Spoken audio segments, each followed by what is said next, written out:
आपने चिलास में जितने वाकयात हुए हैं, किसी एक डीसीओ को आपने अभी तक मुअत्तल किया है? मैं कहता हूं किसी एक तो गलत किया पकड़ा है? मैं यही तो कह रहा हूं, गलत किया है। आपके अपने एमएनए जो उस इलाके के, आपने उससे जवाब तलब किया? गलत एमएनए का या एमपीए का कसूर नहीं होता। गवर्नमेंटों में एमपी एमएनए किसी हद तक उनकी अमल मदारी होती है। और रह गई बात शारा करम पे आप जो अशर कर रहे हैं, इसमें जरूर इंटरनेशनल फोर्सेज इन्वॉल्व हैं। इसमें कोई बड़ी जंग हो रही है, इसके ऊपर सिर्फ मजबूत। तो सर आप वहां का जो डीपीओ है, डीपीओ को फारिग करें सबसे पहले, कमिश्नर को ड्रॉप सर करें, उनको पकड़ें। इसके पीछे को बहुत बड़ी ताकत होगी, जितनी भी बंदा भी नहीं पकड़ा जा रहा, बड़ी हो। मैं ये कह रहा हूं कोई बंदा नहीं पकड़ा जा रहा, इसका मतलब है पसे पर्दा कुव्वतें बहुत ताकतवर हैं, जो मतलब ये हजारों के लोग तादाद आए और मार के चले जाए। इसका मतलब वो कुव्वतें हुकूमत को भी रोक रही हैं कि हम लोग मारेंगे, रोक रही है। आपने ना पुलिस के किसी शख्स को फिक्स करना है, ना किसी डीपीओ को पकड़ना है आपने। और ये हुकूमतों की नलायकी है, सियासतदानों की नलायकी है। मैं खुल के बिल्कुल इसके ऊपर बात करूंगा।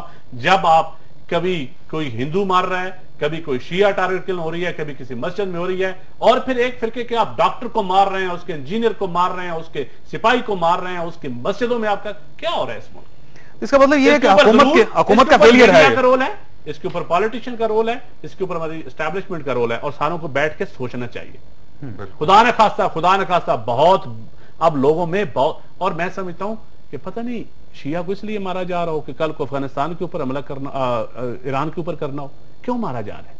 कोई वजह भाई, कोई फिरकावारियत नहीं है। थोड़ा सा हमें आगे चल के सोचते हैं। ये सब पाकिस्तानी, पहली बात है कि पाकिस्तानी है, किसी एक कम्युनिटी का नाम मेरा ख्याल अफसर साहब हमें नहीं लेना चाहिए। इस मुल्क के हदूद के अंदर जो भी मरेगा वो पाकिस्तानी, मैं कहता हूं, और ईसाई भी मरेगा ज्यादा है, उस पे हमें, हिंदू भी मरेगा, मैं हिंदू हमें स्टैंड लेना चाहिए उस पे, ख्वाह वो हिंदू हो, वो सिख हो, ईसाई हो, उसका ताल्लुक। लेकिन ये देखना चाहिए कि मर ज्यादा कौन रहे हैं, क्यों मर रहे हैं, ये तहकीकात करवाएं, तहकीकात करवाएं। ठीक है, हम अमेरिकन पॉलिसी को ठीक नहीं कर सकेंगे, जो बाहर से दहशतगर्द आ रहे हैं उसके लिए हमारे लिए बड़े मसाइल पैदा हो गया, हम उनको नहीं रोक पा रहे।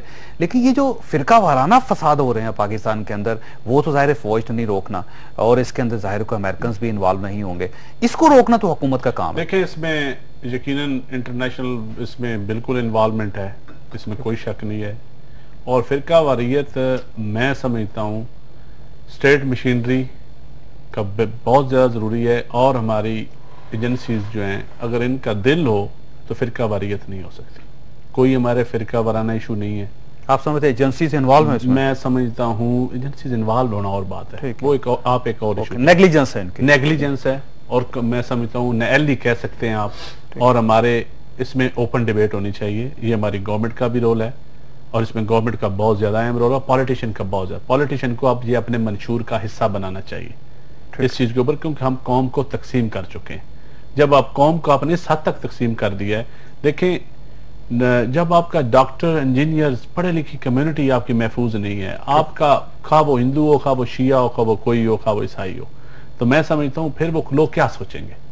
फिर लोग आपका मुल्क छोड़ के जाएंगे। फिर आपके मुल्क के क्या, फिर ये मुल्क क्या 5% लोगों के लिए बना है जो शाराए दस्तूर पे रहते हैं, या डिफेंस हाउसिंग अथॉरिटी में रहते हैं, या पोश एरिया में रहते हैं, जिसमें आप और मैं भी शामिल हैं, हम भी प्रिविलेज क्लास में शामिल हैं। क्या ये मुल्क सिर्फ इन 5% लोगों के लिए है? 5% लोगों को कोई तकलीफ नहीं है। जो हम 4-5 बंदे बैठे हैं, हम प्रिविलेज क्लास हैं। आप जाए ना देहातों में, अगर किसी का बच्चा मर रहा है ना, इमाम मस्जिद के पोश एरिया वाले तो शायद किसी मस्जिद में जाते भी नहीं होंगे, वो तो अपने घर बैठ के नमाज पढ़ते होंगे। उनका तो किसी मजहब के साथ लोगों को पता भी नहीं होता कौन सा मजहब है उनका, कौन सा फिरका है। जो प्रिविलेज क्लास है उनका पता ही नहीं चलता। मार किसको रहे हैं, हो क्या रहा है, ये मैं समझता हूं इस वक्त डिबेट की जरूरत है। हमारे उलमाए दीन को सोचने की जरूरत है, हमारे पॉलिटिशियन को बैठ के, और हमारी बिल्कुल थिंक टैंक होना चाहिए, और इसके ऊपर काम होना चाहिए। वरना ये फिरकावारियत के नाम पे, इसको नाम फिरकावारियत का दिया जा रहा है, लेकिन मैं समझता हूं ये कोई मुश्किल नहीं है। इसका एक हल है, इसका एक और हल भी है कि अगर हम पाकिस्तान में अकीदे के पर पाबंदी लगा दें कि किसी जगह आप अपना अकीदा शो नहीं करेंगे, आप शिया हैं, आप सुन्नी हैं, आप वहाबी हैं, आप देवबंदी हैं, किसी जगह आप ये मुजाहरा न करें, आप अपना नाम लिखें और आप पाकिस्तानी हैं, तो ये बड़ा आसान सा हल है। ये बिल्कुल आसान नहीं है, ये 1400 साल से ये नहीं हो रहा, ये 1400 साल से है। आप अकीदे पे पाबंदी नहीं लगा सकते। नहीं, अकीदा आपका कुछ भी हो, कुछ भी हो, आप आइडेंटिटी दूसरे के ऊपर अपनी राय थोपे ना, आप किसी को अपना फोर्स ना करें कि मैं ये हूं तो आप भी इस तरह करें। आप मजहबी आजादी दें, हर एक को अपनी मजहबी आजादी दें। उसके लिए तो कानून बदलना पड़ेगा, मजहबी आजादी के लिए किसी कानून की जरूरत नहीं है। उलमाए किराम मस्जिद में बैठ गए कि अपने को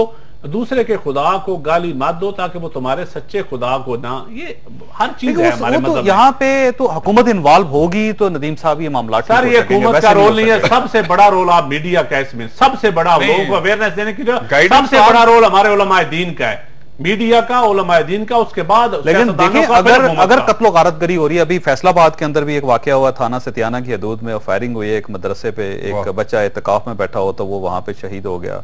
अब इस किस्म के जो वाकयात होंगे तो स्टैंड तो हुकूमत नहीं लेना होगा, गाइडेंस लोगों तो हुकूमत नहीं पकड़ना होगा मुजरिमों या मुलजमों को। मैं समझता हूँ हुकूमतें जो है ना फिरका वारियत को और इन चीजों को रोकने में बिल्कुल नाकाम है। तो गाइडेंस तो दें, और ये आज से नहीं है, पिछले 20 सालों से ये अजीब हम भयानक जंग में दाखिल हो चुके हैं और खुदारा इस मुल्क को बचा ले, वरना 5% के लिए ये मुल्क आपका नहीं रहेगा। जो मौजें आप 5% लोग कर रहे हैं ना, इनके लिए ये मुल्क नहीं रहेगा। ज़ैद अहमद साहब, क्या इस मुल्क में जितने मदरसे, ये फिरका वारियत, ये तालिबान, ये मुजाहिदीन, ये सब आसिफ अली जरदारी ने बनाए? अच्छा